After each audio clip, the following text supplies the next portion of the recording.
चलिए रुक करते हैं खबरों की ओर। सीएम योगी आदित्यनाथ के गोरखपुर दौरे का दूसरा दिन है। सीएम योगी ने गोरखनाथ मंदिर में पूजा अर्चना की।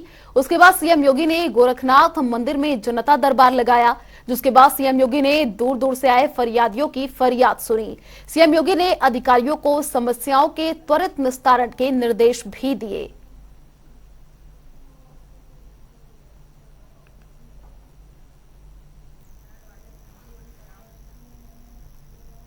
उत्तर प्रदेश के मुजफ्फरनगर में काऊ सेंचुरी का निर्माण किया जा रहा है, जिसमें लगभग 5 से 8 हजार पशुओं के रहने खाने की व्यवस्था की जाएगी। वहीं इस काऊ सेंचुरी का निरीक्षण करने केंद्रीय मंत्री संजीव बालियान मुजफ्फरनगर पहुंचे। इस दौरान केंद्रीय मंत्री संजीव बालियान ने बताया कि लगभग 2 से 3 माह में इस काऊ सेंचुरी की बाउंड्री वॉल का निर्माण होते ही मुजफ्फरनगर के पशुओं को यहां लाना शुरू किया जाएगा, जिससे मुजफ्फरनगर के लोगों को आवारा पशुओं से निजात मिल सकेगी। उन्होंने क्या कुछ कहा, आप भी सुनिए। कोशिश यही है कि समय पर काम पूरा हो।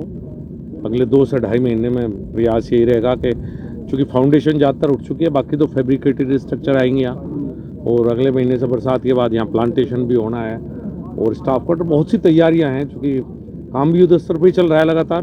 भारत सरकार की तरफ से जिससे एनडीडीबी के तो 3 अधिकारी परमानेंट यहीं रह रहे हैं जिससे काम समय पर पूरा किया जा सके। तो हम सबका प्रयास है कि 2 से 2.5 महीने के अंदर ये पूरा काम कंप्लीट हो जाए। मंत्री मत्स्य संजय निषाद प्रयागराज पहुंचे, जहां वे प्रशिक्षण सम्मेलन में शामिल हुए। इस दौरान मंत्री संजय निषाद ने कांग्रेस नेता प्रमोद तिवारी के सनातन धर्म की आड़ वाले बयान पर कहा कि हम भारतीय संस्कृति को बढ़ावा नहीं देंगे। मथुरा, काशी, अयोध्या में निर्माण नहीं करेंगे तो क्या काबा में निर्माण करेंगे। वहीं आज भारत विश्व में अपना 5वां स्थान रखता है और हमारी अर्थव्यवस्था ब्रिटेन की व्यवस्था से ऊपर है। कहा कोई ऐसी जाति, धर्म, मजहब नहीं बचा जिस सेक्टर में मोदी जी ने काम नहीं किया हो। तो पहले तो बता दें कि कौन से धर्म में है हमारे जो प्रवक्ता कांग्रेस को। कांग्रेस ने इस देश का बेड़ा गर्क कर दिया। लोन लिया विश्व बैंक से, अपने खाते में डलवा लिया। मतलब आज मोदी जी हैं, पूरे कोई ऐसा सेक्टर नहीं है। विपक्ष के पास बोलने के अलावा बचा क्या है। अब जनता जनार्दन होती है और जनता की आवाज़ है। हमारी सरकार जनता के द्वार है। हम जनता के लिए कार्य करते हैं। हम लोग किसी नेता के लिए राजनीति नहीं करते हैं। बीएसपी सुप्रीमो मायावती ने प्रेस कॉन्फ्रेंस की। इस दौरान उन्होंने कहा कि बीएसपी सभी धर्मों का सम्मान करती है। बीएसपी चीफ मायावती ने कांग्रेस पर निशाना साधते हुए कहा कि कांग्रेस शासित राज्यों में हालात बहुत खराब हैं। उत्तराखंड में धार्मिक स्थलों को तोड़ने पर मायावती ने कहा कि बीजेपी कांग्रेस में सॉफ्ट हिंदुत्व की होड़ मची है। दलितों का हर स्तर पर शोषण हो रहा है। विदित है कि पिछले कुछ समय से बीजेपी व कांग्रेस में, खासकर बीजेपी व कांग्रेस में अब इस मुद्दे पर काफ़ी प्रमुखता से लड़ाई चल रही है कि इन दोनों में से कौन बड़ा हिंदुत्ववादी है। वह हिंदू भक्त हैं तथा पूजा पाठ करने में भी माहिर हैं। लेकिन इससे ये जरूर स्पष्ट होता है कि हिंदू धर्म को छोड़कर बाकी सभी धर्मों की ये दोनों पार्टियां उपेक्षा कर रही हैं, जो इनका ये कृत्य संविधान की मंशा के विरुद्ध भी है। जबकि बीएसपी सभी धर्मों का एक बराबर सम्मान करती है, क्योंकि अपने देश में अकेले या हिंदू धर्म को मानने वाले लोग ही नहीं रहते हैं, बल्कि मुस्लिम, सिख, ईसाई, पारसी व बौद्ध आदि इन विभिन्न धर्मों को मानने वाले लोग भी रहते हैं। इसलिए इन दोनों पार्टियों को हिंदुओं की तरह ही अन्य सभी धर्मों का व उनके मानने वाले लोगों के हितों का भी बराबर ध्यान रखना चाहिए। बुंदेलखंड भाजपा उपाध्यक्ष शिव महेश दुबे का बड़ा बयान सामने आया है। उन्होंने कहा कि अखिलेश यादव एक झूठ की दुकान सजाए बैठे हुए हैं। साथ ही उन्होंने कहा कि एक देश में राहुल गांधी और प्रदेश में अखिलेश यादव, इन दोनों में कोई अंतर नहीं है और वे कभी भी सत्ता में नहीं आ सकते। साथ ही शिव महेश दुबे ने कहा कि भारतीय जनता पार्टी सेवा, सुशासन और गरीब कल्याण के लिए काम कर रही है। भरतना विधानसभा की इटावा जनपद में टिप्पणी बैठक हुई है। ये टिप्पणी बैठक का अपना स्वरूप हमारा पुराना है, जिससे सब लोग एक दूसरे के साथ बैठ के सहयोग करते हैं, जिससे अपना आत्मीयता भी बढ़ती है, एक दूसरे के प्रति सामूहिक को समर्पण भी बढ़ता है। इस बैठक का उद्देश्य 21 जून हमारा विश्व योगा दिवस है, इसकी कार्य योजना बनाना। 23 जून को डॉक्टर श्यामा प्रसाद मुखर्जी का बलिदान दिवस है, इसके बारे में पूरी कार्य योजना तैयार करना। 25 जून को लोकतंत्र की हत्या हुई थी, काला दिवस के रूप में हम लोग मनाते हैं। 20 तारीख को यहाँ एक बड़ी रैली इटावा में हुई, उसके संबंध में ये सभी चर्चा योजना बैठक की टिप्पणी बैठक के रूप में आयोजित करी गई थी। 21 जून से हमारा 30 जून तक संपर्क से समर्थन, हर घर जाकर हम लोग अपनी बात और केंद्र सरकार की उपलब्धियों को बताएंगे, उनके बारे में जानकारी देने के बाद उनसे समर्थन मांगेंगे। और एक निश्चित काल है हमारा 90-2024 करवाने का, हमारे कार्यकर्ता काम करेंगे। उसकी ये योजना बैठक थी जो टिप्पणी बैठक के रूप में हम विधानसभा में आयोजित करेंगे। इटावा में प्रस्तावित रामनगर रेलवे क्रॉसिंग पर बनाने वाले ओवरब्रिज का सांसद रामशंकर कठेरिया निरीक्षण करने पहुंचे, जहां उन्होंने कहा कि 15 जून को विधि विधान से पूजन करके निर्माण कार्य शुरू हो जाएगा। साथ ही उन्होंने बताया कि सभी विभागों को राशि आवंटित कर दी गई है। ओवरब्रिज जल्द ही बनकर तैयार होगा, जिससे जनता को जाम से जल्द निजात मिल जाएगी। देखिए, संबंधित सभी विभागीय जो काम था, उस काम का सरकार की तरफ से पेमेंट हो चुका है। संबंधित विभागों को, चाहे वो टेलीफोन विभाग हो, चाहे बिजली विभाग हो, चाहे पीडब्ल्यूडी हो या अन्य सभी विभागों को जो जो काम था इससे प्रभावित होगा, उसके अनुसार उनके जो मांग थी उसके अकॉर्डिंग बजट का प्रस्ताव पास हुआ है, उनको बाकायदा पेमेंट हो चुका है। हम यहाँ पर आज इसलिए आए हैं कि परसों 15 तारीख को सुबह 9 बजे से 11 बजे के बीच में ये यहाँ पर शुभारंभ होगा। ये रामनगर फाटक का जो बहुत लंबे समय से प्रतीक्षारत था, उसका कार्य का प्रारंभ होगा। संपूर्ण मशीनें आ चुकी हैं, मटेरियल आ चुका है, इसलिए हम शुरू कर रहे हैं कि उस दिन काम तेजी के साथ शुरू हो जाएगा। हमारा कहने का मतलब, शिलान्यास का मतलब ये नहीं कि लंबा खिंचे। उत्तर प्रदेश की राजधानी लखनऊ समेत दूसरे जिलों में इन दिनों भीषण गर्मी से लोग परेशान हैं। उमस और हीट वेव ने लोगों का घरों से निकलना मुश्किल कर दिया है। वहीं सड़कों पर सन्नाटा पसरा हुआ है। भीषण गर्मी से परेशान लोगों को फिलहाल राहत मिलने के आसार नहीं है, क्योंकि मौसम विभाग ने प्रदेश के कई क्षेत्रों में लू चलने का येलो अलर्ट जारी कर दिया है। तो अभी और परेशान करेगी भीषण गर्मी और लोग अब परेशान होते हुए नजर आ रहे हैं। देश के अलग अलग राज्यों में लगातार गर्मी बढ़ती जा रही है। अगर हम बात यूपी की करें तो यूपी के अलग अलग जिलों में भी गर्मी बढ़ रही है। अब लोग परेशान होते हुए नजर आ रहे हैं। लोग घरों में ही रहना चाहते हैं। सड़कों पर सन्नाटा पसरा हुआ है और आने वाले दिनों में और भी ज्यादा गर्मी परेशान कर सकती है।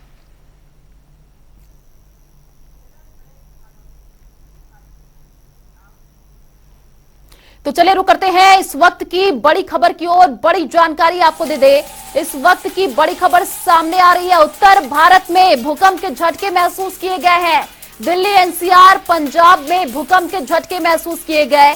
जम्मू कश्मीर में भी भूकंप के झटके महसूस किए गए हैं। तो ये बड़ी जानकारी, उत्तर भारत में भूकंप के झटके महसूस किए गए हैं। दिल्ली, एनसीआर, पंजाब में भूकंप के झटके महसूस किए गए हैं। जम्मू कश्मीर में भी भूकंप के झटके महसूस किए गए हैं। तो ये बड़ी जानकारी आपको दे रहे हैं। उत्तर भारत में भूकंप के झटके महसूस किए गए। दिल्ली, एनसीआर, पंजाब में भूकंप के झटके और जम्मू कश्मीर में भी भूकंप के झटके महसूस किए गए हैं। दिल्ली, एनसीआर, पंजाब में भूकंप के झटके महसूस किए गए हैं और जम्मू कश्मीर में भी भूकंप के झटके महसूस किए गए हैं। तो ये बड़ी जानकारी आपको दे रहे हैं।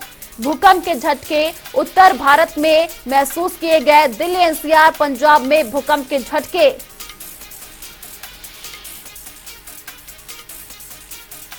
तो भूकंप के झटके उत्तर भारत में महसूस किए गए हैं। इस वक्त की बड़ी जानकारी आपको दे रहे हैं। दिल्ली, एनसीआर, पंजाब में भूकंप के झटके महसूस किए गए हैं।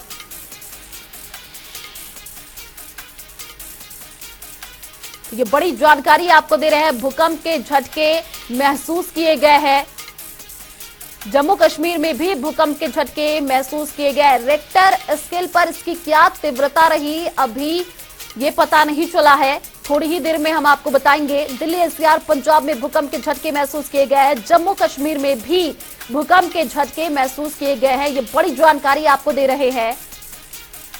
दिल्ली, एनसीआर, पंजाब में भूकंप के झटके महसूस किए गए हैं। जम्मू कश्मीर में भी भूकंप के झटके महसूस किए गए। इससे पहले भी कई बार भूकंप के झटके दिल्ली, एनसीआर में महसूस किए गए हैं और एक बार फिर से दिल्ली, एनसीआर और पंजाब में भूकंप के झटके महसूस किए गए हैं। साथ ही साथ जम्मू कश्मीर में भी भूकंप के झटके महसूस किए गए हैं। उत्तर भारत में भूकंप के झटके महसूस किए गए हैं। तो ये बड़ी जानकारी आपको दे रहे हैं। जम्मू कश्मीर में भी भूकंप के झटके महसूस किए गए हैं। रेक्टर स्केल पर इसकी क्या तीव्रता रही, ये थोड़ी ही देर में पता चलेगा, तो हम आपको अपडेट जरूर देंगे। दिल्ली, एनसीआर और पंजाब में भूकंप के झटके महसूस किए गए हैं।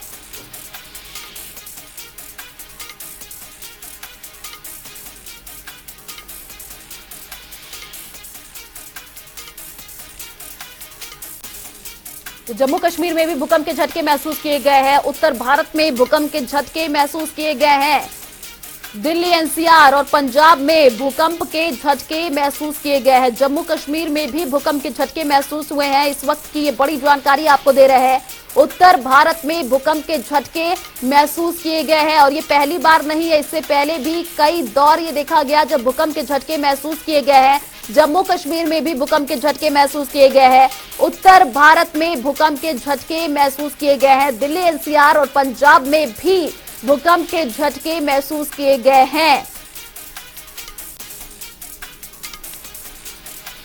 तो उत्तर भारत में भूकंप के झटके महसूस किए गए हैं। दिल्ली, एनसीआर और पंजाब में भूकंप के झटके। ज्यादा जानकारी के लिए संवाददाता स्पर्श शर्मा हमारे साथ जुड़ चुके हैं। स्पर्श, देखिए उत्तर भारत में भूकंप के झटके महसूस किए गए हैं। रेक्टर स्केल पर क्या तीव्रता रही, अभी कोई अपडेट मिल पाई है? देखिए बिल्कुल दिल्ली एनसीआर में ये भूकंप के झटके जो है महसूस किए गए हैं और दिल्ली एनसीआर के क्षेत्र के साथ साथ जो पूरा नॉर्थ इंडिया बेल्ट है वहां पर जो है इस तरीके के झटके जो है महसूस किए गए, जिसमें जम्मू कश्मीर की बात करें, पंजाब की बात करें, हिमाचल के कई जो क्षेत्र है वहां पर बात करें तो ये झटके जो है महसूस किए गए हैं। हालांकि अभी ऑफिशियल आंकड़ा जो है आना बाकी है, लेकिन ये बताया जा रहा है कि जो तीव्रता है भूकंप की रिक्टर स्केल पर वो 5 से ऊपर जो है कहीं ना कहीं जो है बताई जा रही है। और अब जब 5 से ऊपर जो ये तीव्रता देखी जाती है तो कहीं ना कहीं एक बड़ा झटका जो है इसको सीधे तौर पर जो है समझा जा सकता है। ऐसे में एहतियातन तौर पर जब ये भूकंप के झटके आते हुए नजर आए थे तो लोग जो है घरों से बाहर जो है आते हुए नजर आए, क्योंकि जब भी भूकंप के झटके आते हैं तो एक पैनिक सिचुएशन जो है देखने को मिलती हुई नजर आती है। लेकिन फिलहाल अभी तक की अगर बात करते हैं, जब मौजूदा जानकारी हम दे रहे हैं तो ऐसे अभी कोई जान माल का नुकसान जो है वो अभी जो है किसी तरीके की जो जानकारी है वो निकलकर सामने नहीं आई है। लेकिन करीब 10 सेकंड तक जो भूकंप के झटके हैं वो जो है महसूस किए गए थे। तो अभी थोड़ी देर में जो पूरी विस्तृत जानकारी वो आती हुई नजर आएगी कि आखिरकार रीजन क्या था, कहाँ जो है इस भूकंप का केंद्र था। बिल्कुल स्पर्श, ये अच्छी बात आपने बताई कि अभी फिलहाल जान माल का कोई खतरा सामने नहीं आया है। चलिए, शुक्रिया तमाम जानकारी साझा करने के लिए।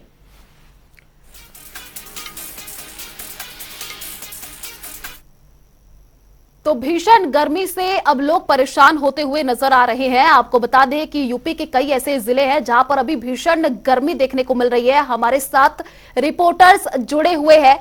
टीएन मिश्रा हमारे साथ लखनऊ से जुड़े हुए हैं, उनका रुख करेंगे। सैयद मोहम्मद प्रयागराज से हमारे साथ जुड़े हुए हैं और ब्रज किशोर हमारे साथ आगरा से जुड़े हुए हैं। सबसे पहले टीएन मिश्रा का रुख कर लेते हैं। टीएन, देखिए यूपी में भीषण गर्मी देखने को मिल रही है और लोग अब परेशान होते हुए नजर आ रहे हैं। सड़कों पर सन्नाटा देखने को मिल रहा है। अभी क्या जानकारी मौसम को लेकर? प्रचंड प्रकोप चल रहा है। लखनऊ का टेम्परेचर आज 42 डिग्री है, लेकिन इसका एहसास जो है 50 डिग्री के तरह रहा है। हीट वेव चल रही है, धूल उड़ती हुई धूल भी चल रही थी। सड़कों पर लोग कम निकल रहे हैं अपेक्षाकृत जो है जो आम दिनों में जो भीड़ रहती है। मैं इस लखनऊ के मेन हजरतगंज में खड़ा हूँ, जो यहाँ का सेंट्रल का मार्केट है, लेकिन यहाँ पर भी सड़कों पर उतनी भीड़ नहीं है जो आम दिनों में रहती है। जिसके साथ साथ एक समस्या और भी हो गई है, बिजली संकट भी हो गया है। जो गर्मी के चक्कर में बिजली ज्यादा जाने लगी है और कटौती बढ़ गई है। लोगों के घरों में पानी की समस्या भी हो रही है कि जब बिजली नहीं आती है तो पानी की सप्लाई भी कम कर दी गई है। तो इससे लोग परेशान काफी हैं और जो जरूरी काम थे वही लोग अब निकल रहे हैं और बाकी लोग आज जो घूमने निकलते दोपहर में वो अब नहीं जा पा रहे हैं। और कोशिश चौराहों पर मैं देखूंगा, देखिए कहीं पुलिस नहीं दिख रही है। हजरतगंज चौराहा है, यहाँ पर जो दिन भर सेंटर में पुलिस रहती थी, इसमें चौराहों से पुलिस जो गली गायब है। गर्मी के चक्कर में वो लोग चौराहे तो खड़े नहीं हो पा रहे हैं। इतना ज्यादा जो है गर्मी का प्रचंड प्रकोप है कि लोगों का जो है आना जाना मुश्किल हो रहा है। बिल्कुल ट्रियन, देखिए मौसम विभाग ने यह भी कहा कि अभी आने वाले दिनों में भी गर्मी से लोगों को राहत मिलती हुई नजर नहीं आएगी। 3 दिनों तक अभी मौसम विभाग का अलर्ट सही है कि हीट वेव चलेंगी और जो है रात में भी गर्मी रहेगी। टेम्परेचर का खास अंतर नहीं होगा जो चल रहा है। तो इस समय लोगों को भी परेशानियों से खास राहत नहीं मिलने वाली है और 3 दिन तक अभी यही हालत रहेगी। 3 दिन के बाद कहा जा रहा है कि अभी तो लू के थपेड़ों के बाद जो है फिर मौसम थोड़ा कम होने की टेम्परेचर उम्मीद जताई जा रही है। यस, बिल्कुल। तो हमारे साथ ब्रजकिशोर भी जुड़े हुए हैं। ब्रजकिशोर, देखिए आगरा में अभी क्या माहौल है ये बताइए, क्योंकि जैसे कि लखनऊ से ये अपडेट सामने आई है कि वहां पर लोग परेशान होते हुए नजर आ रहे हैं और हीट वेव का भी प्रकोप आने वाले दिनों में देखने को मिलेगा। आगरा में पिछले कई दिनों से लगातार गर्मी बढ़ रही है। अब गर्मी का जो असर है लोगों के आम जीवन में लोगों को घर से निकलना मुश्किल हो रहा है। जहाँ अब गर्मी के साथ जो गर्म हवाएं तेज हवाएं चल रही है उनसे लोगों को परेशानियां हो रही हैं। और मौसम विभाग की जो जानकारी है, अभी 3 से 4 दिन है तो हीट वेव रहेगी और मौसम गर्म रहेगा, जिससे कि लोगों से बचने के लिए मौसम विभाग ने अलर्ट जारी किया है। अगर आगरा में पर्यटन की नगरी की बात करें तो आगरा में पर्यटकों पर भी गर्मी का बहुत बड़ा असर रहा है और पर्यटक आगरा में पर्यटकों की जो संख्या है वो खासी कमी नजर आ रही है। बिल्कुल ब्रजकिशोर, देखिए मौसम विभाग ने यही कहा है कि आने वाले दिनों में और भी ज्यादा भीषण गर्मी पड़ सकती है। लोगों से आपकी बातचीत हो पाई हो, लोगों का क्या कहना है? देखिए इस समय लोग गर्मी के लिए पानी पी रहे हैं, धूप से निकलना लोग का मुश्किल है। जो लोग काम से निकल रहे हैं वो गर्मी से बचाव के लिए या तो छाते या कपड़े से अपने सर का बचाव कर रहे हैं। और जहाँ जो भी दुकानें हैं, जहाँ पानी और दूध की व्यवस्था, जो ठंडे पदार्थ दिख रहे हैं, वहाँ लोगों की भीड़ नजर आ रही है। जो लोग गर्मी से बचने के लिए पानी और जो ठंडे पदार्थ में पीने का प्रयोग कर रहे हैं। चलिए अब सैयद मोहम्मद का रुख कर लेते हैं, हमारे साथ लाइव जुड़े हुए हैं प्रयागराज से। सैयद, प्रयागराज में अभी मौसम का क्या मिजाज देखने को मिल रहा है? आगरा और लखनऊ में तो भीषण गर्मी से लोग परेशान होते हुए नजर आ रहे हैं, सड़कों पर भी सन्नाटा देखने को मिल रहा है। जी बता दें, प्रयागराज में भी भीषण गर्मी पड़ रही है और जहाँ टेम्परेचर 42 के पार है और ऐसे में घर में लोग हाउस अरेस्ट हो गए हैं। जो लोग जरूरी काम से घर से बाहर भी निकल रहे हैं तो गमछे और छाते का प्रयोग कर रहे हैं। और सबसे बड़ी बात है, ऐसे में डॉक्टरों का भी सजेशन है कि कोल्ड ड्रिंक और अन्य चीजों का इस्तेमाल ना करें और सड़कों पर ज्यादा धूप में भी ठंडे पानी का इस्तेमाल ना करें। फिलहाल गर्मी से जिस तरह से लोग परेशान है और उस पर से बिजली कटौती बार बार आने जाने से भी लोगों को घर में भी काफी परेशानी का सामना करना पड़ रहा है। सबसे बड़ी बात है कि प्रयागराज में पर्यटन स्थल है, क्योंकि तीर्थों के राजा प्रयागराज कहलाते हैं और यहाँ धार्मिक दृष्टि से भी लोग संगम पर आते हैं। मगर गर्मी के कारण जो श्रद्धालु यहाँ पर आते थे वो उनका भी आवागमन दिन में कम हुआ है, जिससे नागरिक भी काफी परेशान है रोजी रोजगार के लिए। गर्मी ने कहीं ना कहीं सभी की मुश्किलें बढ़ा दी है। बहुत जरूरी काम से ही लोग घर से बाहर निकल रहे, वरना सड़कों पर सन्नाटा ही पसरा दिखाई दे रहा है दूर दूर तक। बिल्कुल सैयद, देखिए देश के अलग अलग राज्यों में लगातार भीषण गर्मी से अब लोग परेशान होते हुए नजर आ रहे हैं। ब्रजकिशोर का एक बार फिर से रुख कर लेते हैं, आगरा से हमारे साथ लाइव जुड़े हुए हैं। ब्रजकिशोर, देखिए आगरा भी एक पर्यटन नगरी है, दूर दराज से लोग अभी पहुंच रहे हैं क्योंकि अभी छुट्टियां चल रही है। अभी वहां पर क्या जो पर्यटक है पहुंच रहे हैं?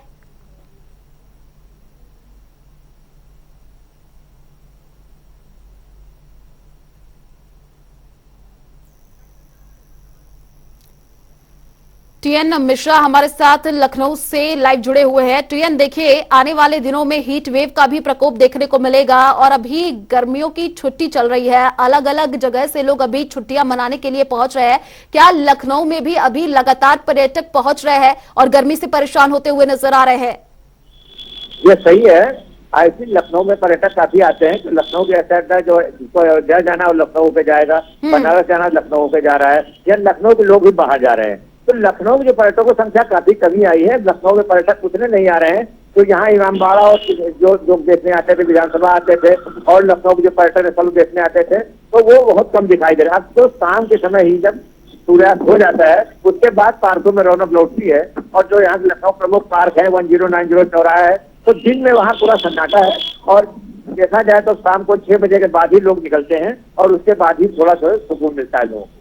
बिल्कुल, देखिए आने वाले दिनों में और भी ज्यादा गर्मी का प्रकोप देखने को मिल सकता है। चलिए, आप तीनों रिपोर्टर्स का बहुत बहुत शुक्रिया हमारे साथ जुड़ने के लिए। तो गर्मी से अब लोग परेशान होते हुए नजर आ रहे हैं। ये भी कहा जा रहा है कि आने वाले दिनों में हीट वेव का भी प्रकोप देखने को मिलेगा।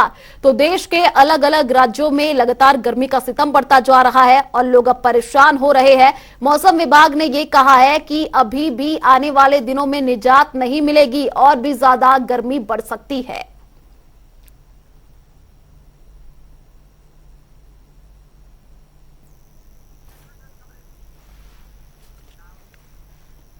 चलिए रुक करते हैं 2 मिनट में 10 खबरों की ओर। बस्ती में कलयुगी बेटे ने पिता की हत्या कर दी, पिता को कुल्हाड़ी से काटा, पुलिस ने शव को कब्जे में लिया।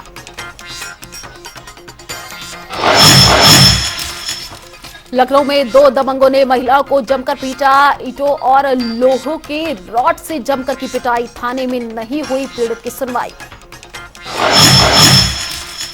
मथुरा में पुलिस और बदमाशों के बीच हुई मुठभेड़, जिनमें 3 बदमाश घायल, कब्जे से 4 तमंचा, 315 बोर, 4 जिंदा कारतूस, 4 खोखा कारतूस और 3 नाजायज चाकू बरामद।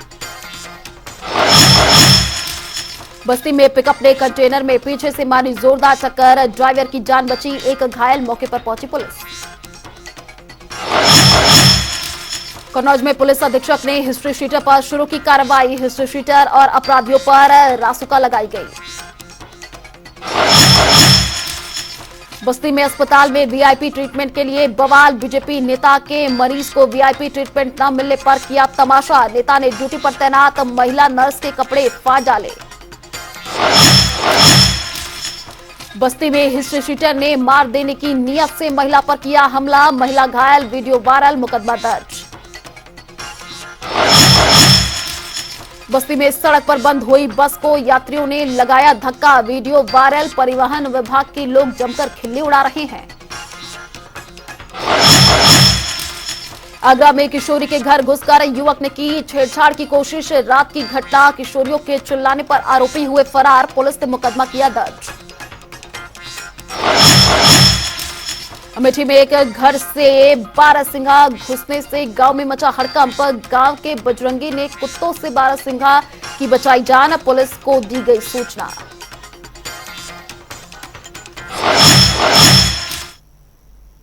चले फिलहाल इस बुलेटिन में इतना ही। देश और दुनिया की तमाम बड़ी खबरों के लिए आप देखते रहिए जनता टीवी। नमस्कार।